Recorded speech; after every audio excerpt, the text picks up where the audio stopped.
Well, they say Harley died in '85, but the old men are keeping it alive. I was seeing a lot of stuff about what's going on with Harley Davidson lately, but you know what? The more things change, the more they say the same. It's one of the expressions they got out there. This is an old. I'm showing a magazine here, Old Iron Horse. Now, I think people know when Easy Riders came out in '68 or '60. I don't know when it was. I think it was the early '60s, early '70s actually. I'm just doing this off the top of my head. I think it was the early '70s actually. Then it kind of got off track. It was getting like unridden bikes and stuff. David Snow was the guy that actually came out with this thing, Iron Horse. Right here. If you try to find anything on him, you can see that he's still in with the real spirit of Harley. He should be the CEO of the company, really. Whether he has expertise in, he could publish a magazine, but he was the guy that was doing it. He was actually during that time in the mid '80s to I guess the late '90s or whatever it was. It kept going and presented, kept the true biker spirit alive through the magazine. So, but this thing's been going on since a long time. I know sometimes I say, Harley died in '85 because basically, the shovel was done with in '84, and I think when they're coming out with the Evo, they're calling it the blockhead and stuff. Actually, I think the Evo came out in '84. I don't know if there was an overlap or something like that, but basically an Evo is kind of like a shovel head. But the reality is, a lot of people when the Evo came out, it was a much, much, much more reliable motorcycle, and I think the shovel head can be made as reliable as an Evo, especially some of the aftermarket parts.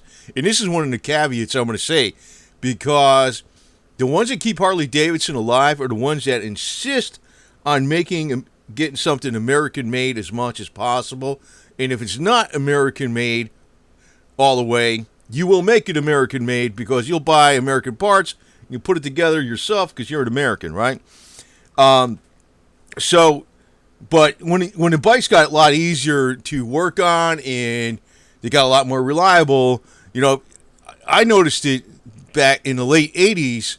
That's when like the rubs were getting in there and stuff, and it wasn't mainly like that, but it was getting more and more like that. I even noticed that even in Southern California when I was in there in the early '90s. It was like the Harley dealers. Well, I'll tell you, I'll give you a rundown, a story on my bike, which is an '89 Sportster. I still got the damn thing, and I used to really run it kind of hard, and also there was other stuff. There was stuff that went on, other issues, but I had it rebuilt in like late '91, '92, and you had to have the whole thing, the bottom end done, everything. I could do the top end, so. Here I am, on base in Pendleton. I parked the bike under a staircase in a building by the 13 area. I got no shop, right? Nothing. It's outside under a staircase in a building, on a base, right? A military base. And back at that time, Kennedy Custom Cycles was right out the gate. I think it was Vanderbilt Avenue, whatever it was. They were right out the gate practically. They were building all the custom bikes. Then something happened. One of the brother that was building all the bikes, he moved out to Arizona because it was getting all screwed up down there in Southern California.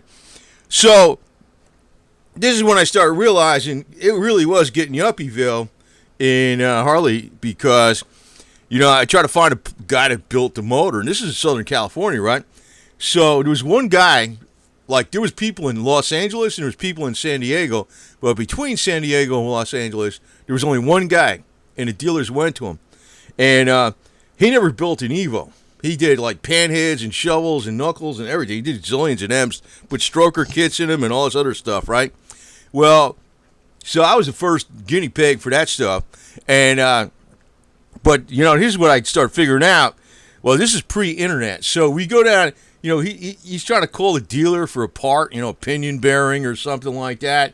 And they don't have these parts, man. They don't have they got some of them, but they don't have all of them, So, I decided to put in the Baisley racing valves. They don't have those anymore. The S&S rods and the S&S springs or whatever, the valve springs and stuff. And I don't know, it's a bunch of the headwork and the balancing and all that junk, right? So I get the engine back. And, it's taking a long time to get this done. And they're kind of getting mad at me at base. And I got the bike under the staircase in the 13 area building, right? And I'm like hoping nobody rips it off and whatever. It's on base, but still, So I finally get it done. And I put the trans and engine in it. No oil pressure. And, the guy's thinking I'm an idiot or something. What's the matter with you? Don't you know how to prime the oil pump? So I'm like, yeah, I know how to prime the oil. I put grease in there and everything just to get it really with some gear oil or real thick stuff. What did I put in there? STP, because maybe it wasn't priming as much or something. It was some air pocket.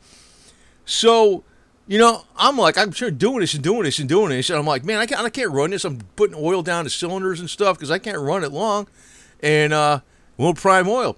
So, I'm putting this engine back in, trans back. I got my El Camino that I still got. I'm doing this all myself. Me, myself, that's it. Me, moi, right? And, it's pretty heavy to lift that damn thing up yourself, right? So I load the whole bike up on the El Camino myself, right? Without nobody. I figured out some way to get it up there. I forgot what I did. And it didn't run. So I got it back in the El Camino. I took it down to the dealer. And then that's when I found out he was the only guy. If they got a machine shop work, they only take it to him. Well, the dealer went and put compressed air, down the oil bag to really force the oil through the pump and, get it primed. It still wouldn't prime. And I'm like, fuck, what the heck? What the hell, right? So it wouldn't work. We couldn't figure it out. So the guy says, okay, let me, take the gears out of the pump and bring them back to me. And we got them back, and they were for an 85 Ironhead, which are almost the same exact gears, but they're a fraction of an inch not as wide. So there was an air pocket in there, and that's why it wouldn't prime.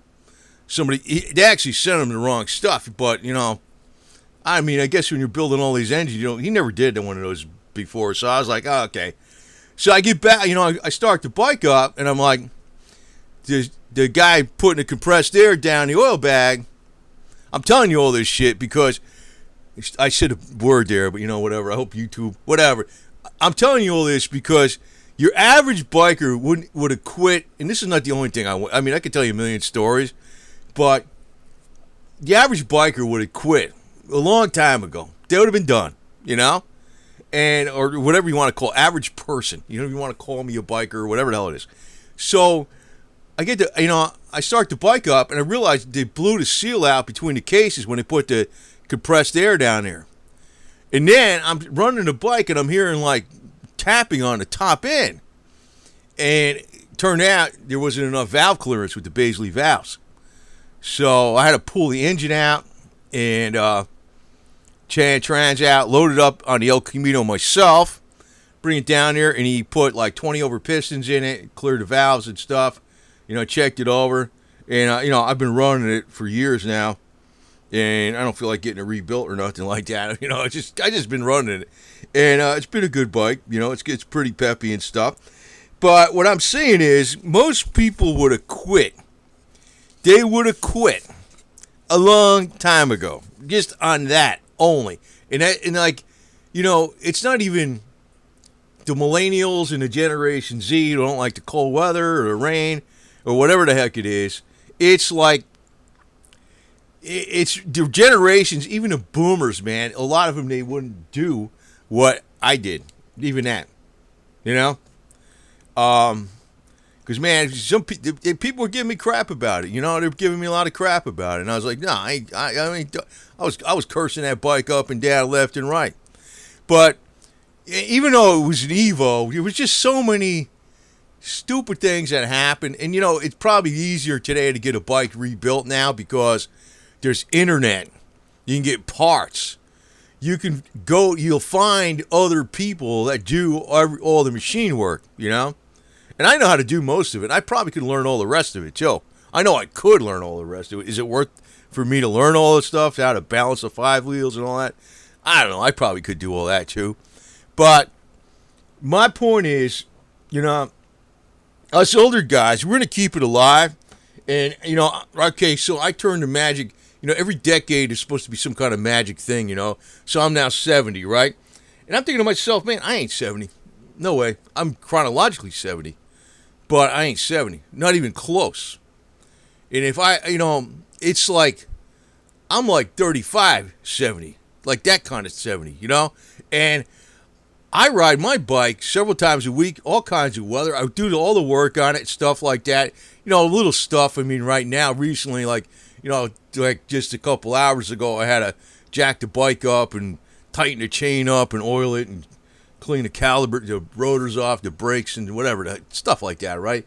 And, I always use brake clean on the rotors because when there's road grime, I got these single piston calibers, and you want the rotors as clean as possible so you got some good braking power, And that used to be good, just the fact you had disc brakes.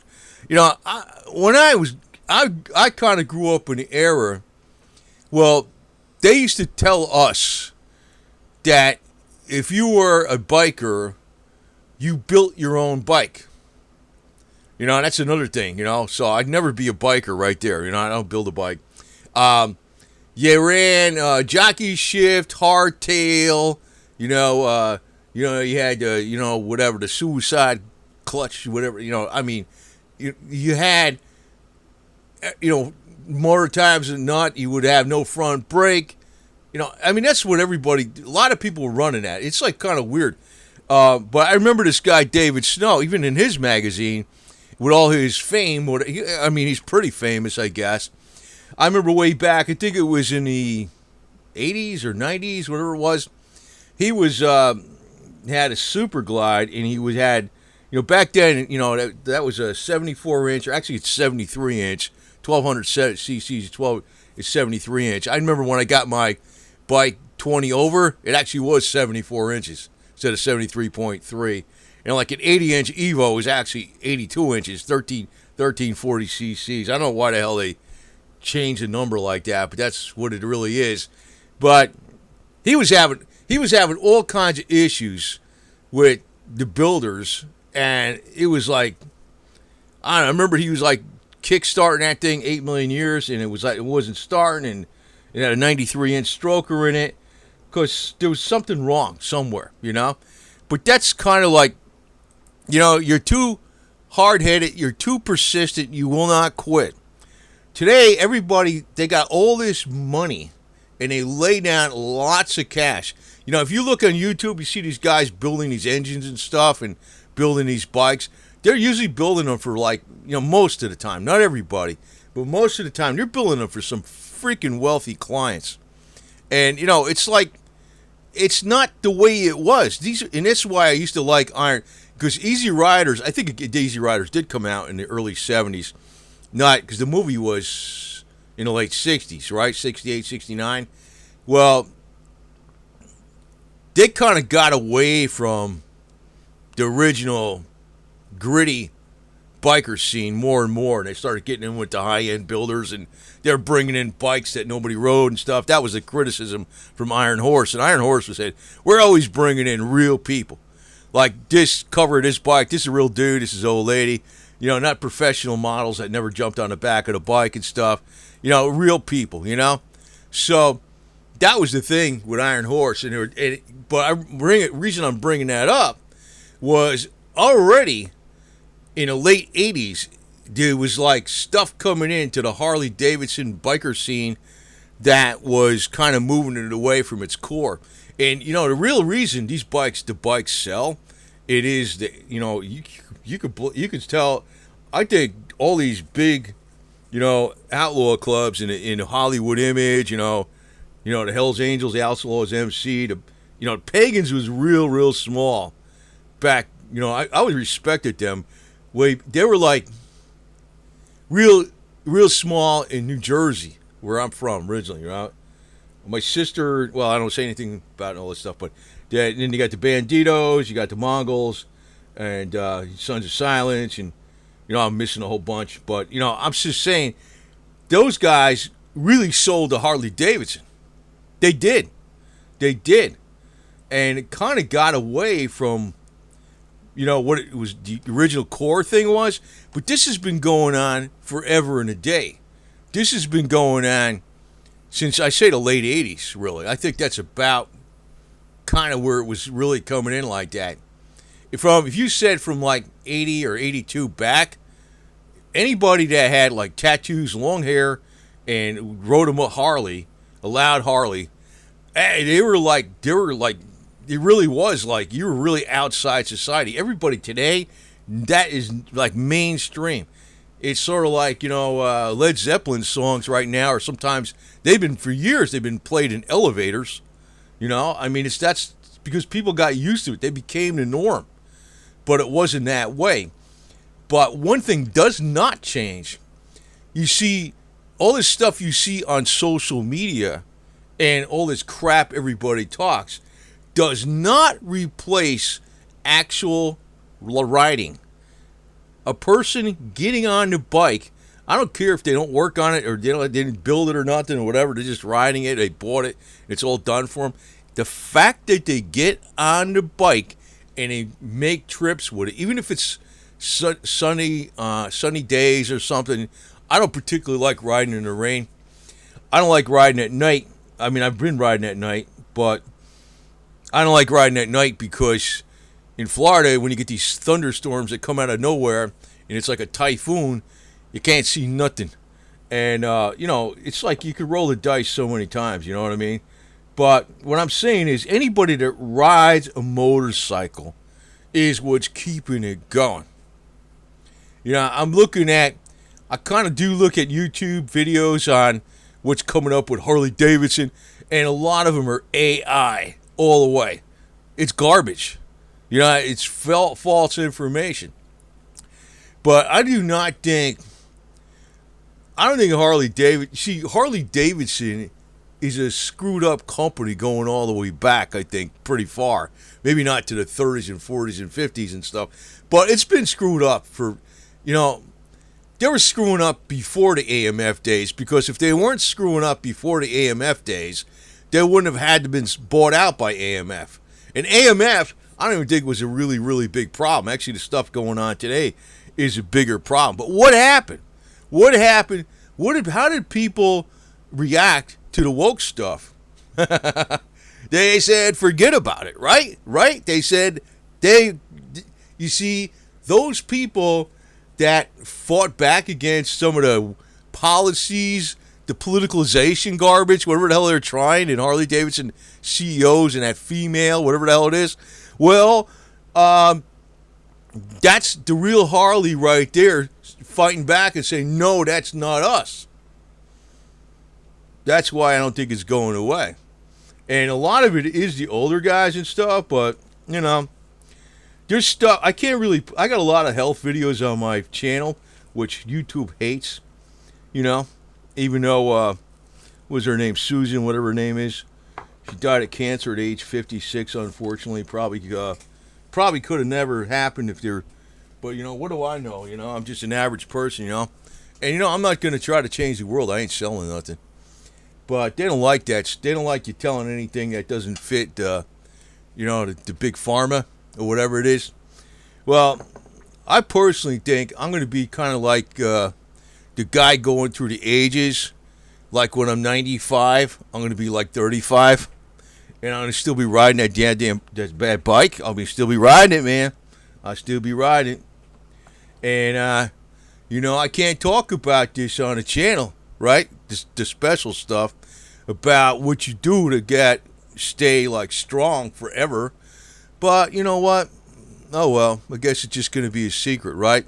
It's not like a secret. There's a few people that know about it, but not too many people know about all the stuff I know.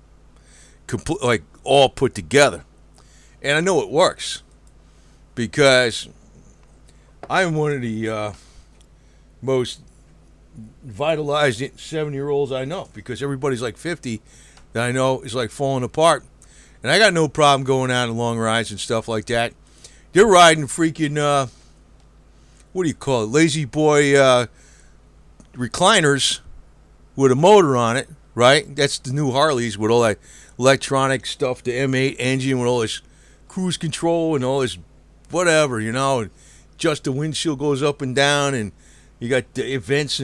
I'm riding on an '89 Sportster chain drive, with the shocks already, as firm as possible for a real stiff ride, and with 4-speed, and I got no problem. I mean, like I said, I could go a lot. I don't go past 300. I haven't had a reason to go past 300 miles, but I've been riding all day, like 7-8 hours often. I mean, I can go more than 300 miles, definitely. But these runs they do, you're not required to. So I don't, But and I don't consider what I ride to be difficult to ride, because I remember when I was riding that bike. I said, my bike's got a swing arch suspension. It's got disc brakes. It don't have drum brakes. It's like it's way more reliable than an old, panhead or something like that, with a jockey shift and a foot clutch and all this other garbage. I mean, I personally think those bikes are great.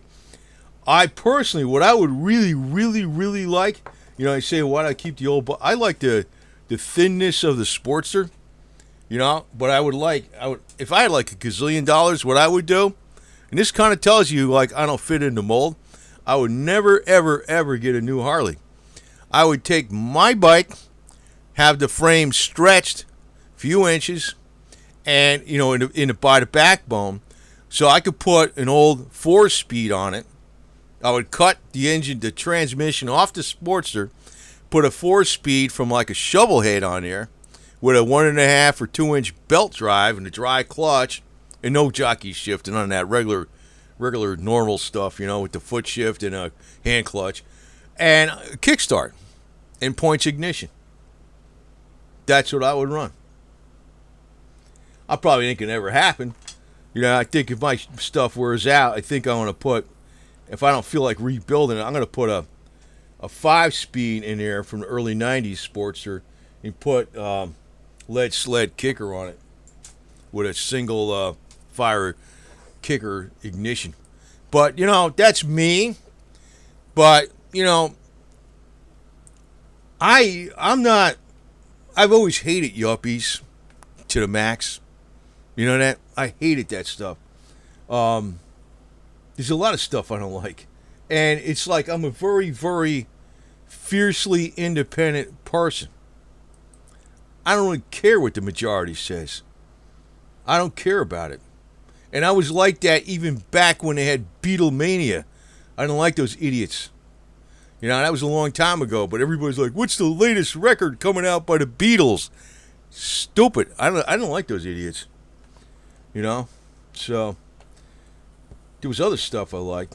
I mean, I did like Led Zeppelin and stuff, but the Immigrant Song. But I don't go along with the flow. I just don't. But in reality, I know a lot of people, that's supposed to be what the biker is. But if I didn't have a motorcycle, I still think like that. I don't go along with the flow. I do not go along with what the average person does. Period. I'm not like that. But I don't have tattoos. But you know what? That's another thing where I'm not going along with the flow.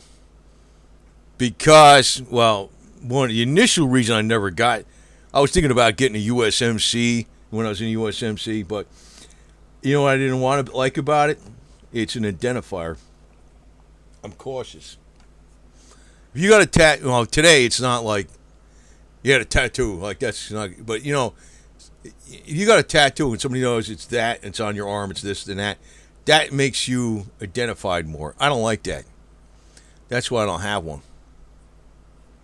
And I used to drink a lot when it was like 17 and 18 up to my early 20s, but I got away from it because it's too much. They get tax revenue for it. It's just a way to, I don't want to talk about that, but I just don't like anything that supports the damn government, right? So anyway, there's probably more of us, I'm saying this, but I know I'm not the only one out there that thinks this like this. there's a lot of, but there's probably not that many people that would make a video about it, or just like a pictorial, or whatever you want to call it, about it, saying, that the old guys are going to continue on Harley. Whether, they're going to be 100, they're still going to continue on with it. There'll be guys out there that figure out how to be, the Tibetan monk secrets, and they'll be 140 years old and they'll be out there riding Harleys. That's the way it's going to be. And they're going to be carrying the torch for like generation Alpha, Beta, Charlie, Delta, Echo, Foxtrot, Gulf Hotel, India, Juliet, Kilo, and Lima Company. Okay? So it's going to be going on. It's going to be going on. So we're not, it ain't going away because the stupid company, they're idiots. They've always been idiots for decades now. I mean, they were great in the 10s and the 20s and the 30s and the 40s and the 50s and 60s, but then, they start screwing up. They've been screwing up for a long time, but Harley's still around. Why? Because of us. And when I say us, I'm not going to say you got to be like riding a, I don't have a chopper or nothing. I mean, I always thought, like, some people would say, what counts as a custom bike? My bike, some people would look at it today and see it's got some mods on it, whatever. And I don't really do that just to modify it. It's basically something I felt useful, right? More power or whatever, little things, right? Tiny little things. And back in the day, that would be considered a stock ass bike. Custom meant you really customized it, but nobody was taking it to these like, ultra wealthy freaking shops to have their bike done like back then. Hardly anybody. It was regular people doing it. Regular people, and they were riding the damn things. But there's still that stuff around, man. It's like as long as you get on the bike and actually ride it, especially if you get on it often. I mean, you don't have to go freaking do like 800,000 miles in a day and ride through a snowstorm. But I remember riding in snow. That sucked. That was a long time ago. But there's still enough people around there, and it's like the attention seekers you see in the social media. For the most part, it's not them. You know what I mean? And it's like making a video doesn't do anything, really. It's kind of like a communication thing. What really counts is you getting out and riding and working on the bike and being in it, immersed in it. You can't just talk about it. But that's one reason I kind of relayed that one little story about, and this was back in 91, 92. That was not the only, I had stuff going on before that. But you could see, like, I'm pretty stubborn, man. A lot of people, they would have gave up under all that circumstances. They would have said, I'm buying a Kawasaki, Honda, Yamaha, or BMW or something. They would have quit on Harley, right? I didn't. Because it's USA. And you say, well, it's not all USA. Well, my bike is really kind of like pretty much all USA now, because every part on it has been switched over to USA something. S&S is USA, right? Andrews is USA, right? So, even RevTech is USA. I got some RevTech in there. Anyway, over and out. Have a nice day. And, like I said, Harley died in 85, but the old men are keeping it alive.